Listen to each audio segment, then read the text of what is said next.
Normal business और obviously references 57 members थी, obviously references थी। सर सईद अली शाह गिलानी को भी उसमें साहब सदर थे मुल्क के प्रणब मुखर्जी जी और साहब का प्राइम मिनिस्टर थे अटल बिहारी वाजपेयी जी, साहब का स्पीकर थे सोमनाथ चैटर्जी और जितने बाकी हमारे MLA MLC MP x ministers रहे हैं उन सबको ग्लोरियस ट्रिब्यूट पेश किए गए।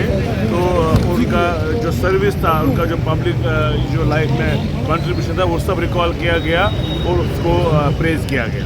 सर गिलानी साहब को भी यहाँ पे उन्होंने प्रेज किया गया, ट्रिब्यूट दिया, तो इसके बारे में क्या है? हाँ, कुछ मेंबर्स ने, सभी मेंबर्स ने इनफैक्ट बहुत से मेंबर्स ने जो बात की, सईद अली शाह गिलानी साहब को भी ट्रिब्यूट पेश किया। वो मेंबर रहे हैं असेंबली के, तो मुझे इसमें लगता है कोई सेंसेशनलाइज करने वाली बात नहीं है। वो मेंबर रहे हैं, 2-3 बार मेंबर रहे हैं, तो ये हाउस का डेकोरम है, प्रोटोकॉल है, इसमें कोई अलग या यूनिक बात नहीं है।